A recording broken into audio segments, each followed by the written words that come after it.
हर हर महादेव। कैसे हो प्यारे साथियों।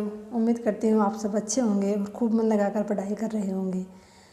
जैसा कि आप सभी को विदित है, आज है महाशिवरात्रि का पर्व और आज मेरे स्कूल की छुट्टी थी।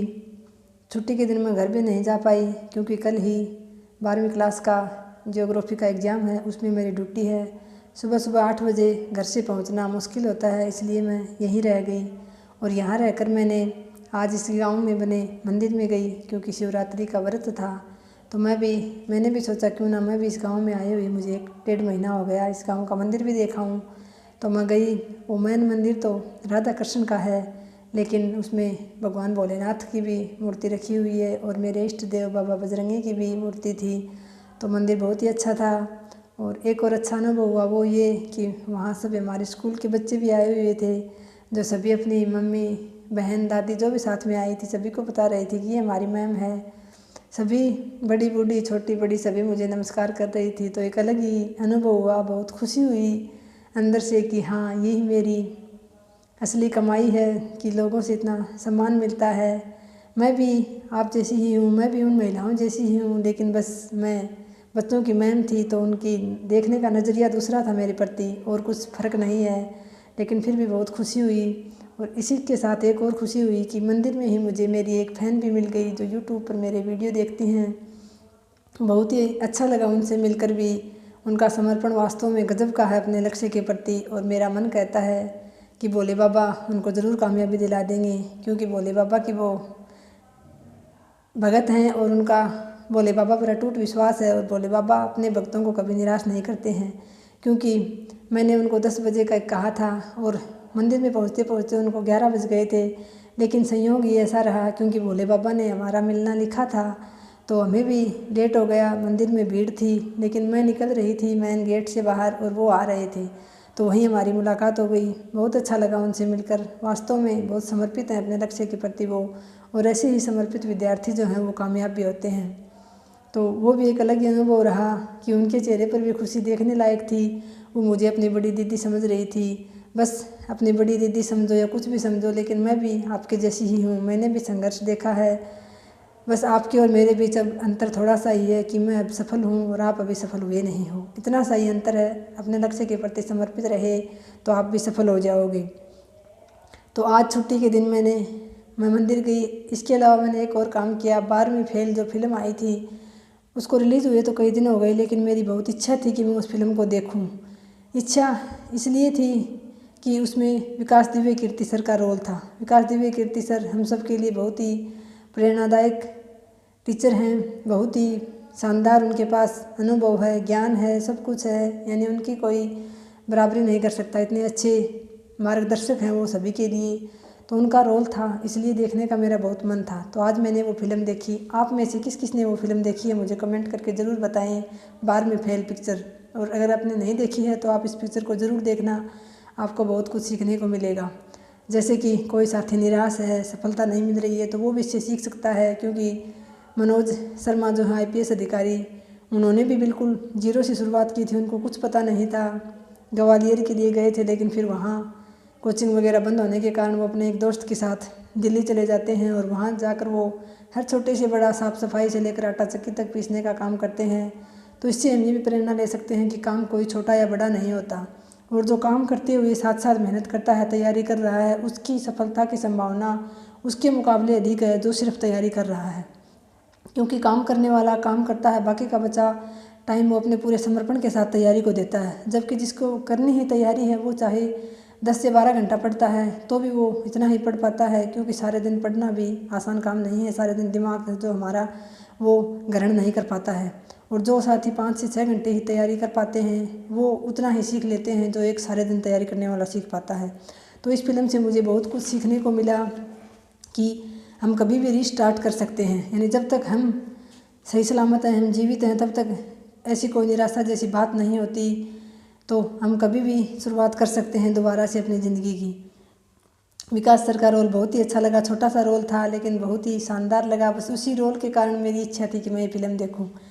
इसके अलावा जैसे कि मनोज शर्मा इसमें जो अधिकारी हैं वो ग्वालियर से आते हैं, तो उनके साथ एक दोस्त आता है उनका, जो उनको लेकर आता है। वही उनको शुरुआत में रहने के लिए जगह वगैरह दिलाता है। तो वो हर बार फेल हो जाता है, उसका यानी प्री भी क्लियर नहीं होता। लेकिन क्यों नहीं होता? क्योंकि वो काम उसकी रुचि का नहीं था। उसके पिताजी थे कोई बहुत बड़े आराम की कमाई करने वाले, और वो उसको भी इसीलिए IPS या सिविल सेवाओं में भेजना चाहते थे कि वो भी वहाँ जाकर आराम की कमाई करे। लेकिन उसकी कोई रुचि नहीं थी सिविल सेवाओं में जाने की, उसकी रुचि थी एक रिपोर्टर यानी पत्रकार बनने की। तो वो हर बार एग्ज़ाम देता, सारी सुख सुविधाएं उसके पिताजी ने दे रखी थी उसको, जबकि मनोज के पास कोई सुख सुविधा नहीं थी। वो सारा दिन आटा चक्की में काम करता था। रात को वो पढ़ता था, उसके पास ना सोने के लिए ढंग का बिस्तर था। सारे दिन इतनी भयंकर आवाज़ के बीच वो रहकर भी तैयारी करता था। तो जो जुनून मनोज के अंदर था उसने वो कर दिखाया कि वास्तव में अगर मनुष्य के अंदर जुनून सवार होना कुछ करने का, तो वो कुछ भी कर सकता है। तो इस फिल्म से बहुत कुछ सीखने को मिलता है। जैसे कि जो उसका दोस्त है मनोज का, वो अंत तक असफल ही रहता है, सफल नहीं हो पाता, क्योंकि वो काम उसकी रुचि का नहीं था। तो इससे हम ये भी सीख सकते हैं दोस्तों, अगर किसी की पढ़ाई में रुचि नहीं है तो वो अपनी रुचि का कोई काम करे। ज़रूरी नहीं है कि वो तैयारी ही करे, अगर रुचि नहीं है तो ज़बरदस्ती तैयारी नहीं होती है। कोई भी अपना छोटा मोटा काम धंधा कर ले, कोई बिजनेस शुरू कर ले, क्योंकि काम किए बिना तो जीवन चलने वाला है नहीं, काम तो करना पड़ेगा। तो कोई भी अपना काम धंधा शुरू कर सकता है, लेकिन जो काम आपकी रुचि का हो उसको आप बेहतर तरीके से कर सकते हो और आपको उसको करने में जोर भी नहीं आता। और फिर काम कोई भी छोटा या बड़ा नहीं होता, ये सिर्फ हमारी या लोगों की मानसिकता होती है कि कोई काम छोटा होता है या बड़ा होता है। जीवन चलाने के लिए, ज़िंदगी की गाड़ी को आगे बढ़ाने के लिए काम तो करना पड़ता है। तो इस फिल्म से हम ये सीख ले सकते हैं कि काम कुछ भी हो, लेकिन अगर अपनी रुचि का हो तो बहुत आसानी हो जाती है उसको करने में।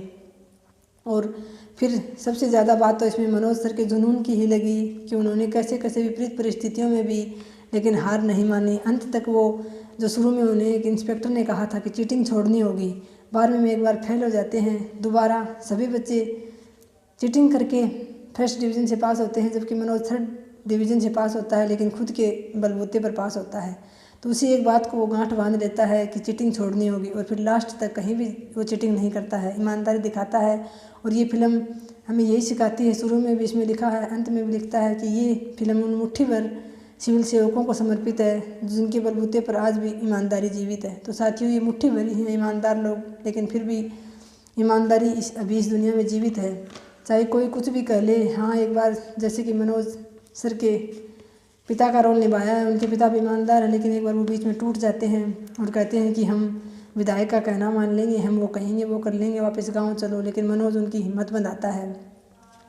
बार बार अटल बिहारी वाजपेयी जी की जो पंक्तियां हैं, वो भीख नहीं मांगूंगा, रार नहीं ठानूंगा, ये बार ये पंक्तियां शुरू में मनोज सर के पिताजी अपनी बेटी को पढ़ा रहे हैं, और जब मनोज के पिताजी टूट जाते हैं तो वही पंक्तियां मनोज उनको दोबारा सुनाता है और उनके अंदर फिर से ये एहसास करवाता है कि नहीं, हमें अपनी ईमानदारी नहीं छोड़नी है।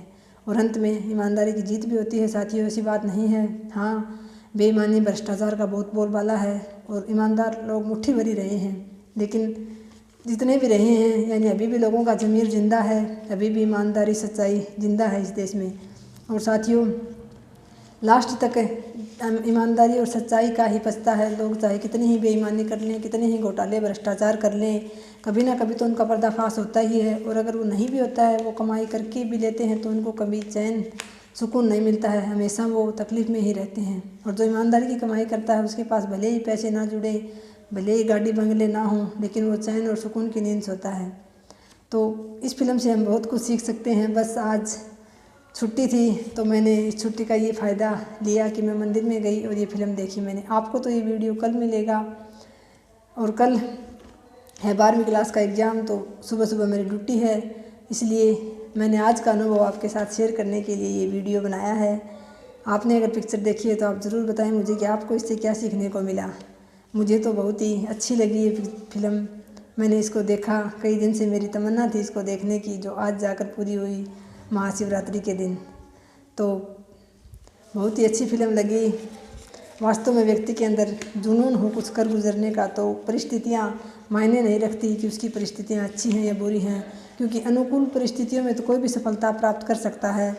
सफलता प्राप्त करने का मज़ा तो तभी है जब परिस्थितियाँ विपरीत हों, यानी अगर परिस्थितियाँ आपके विपरीत हैं और आप उनसे लड़कर पार पाते हो, तो वही वास्तव में सफलता मानी जाएगी और उसी सफलता का आपको असली आनंद भी आएगा।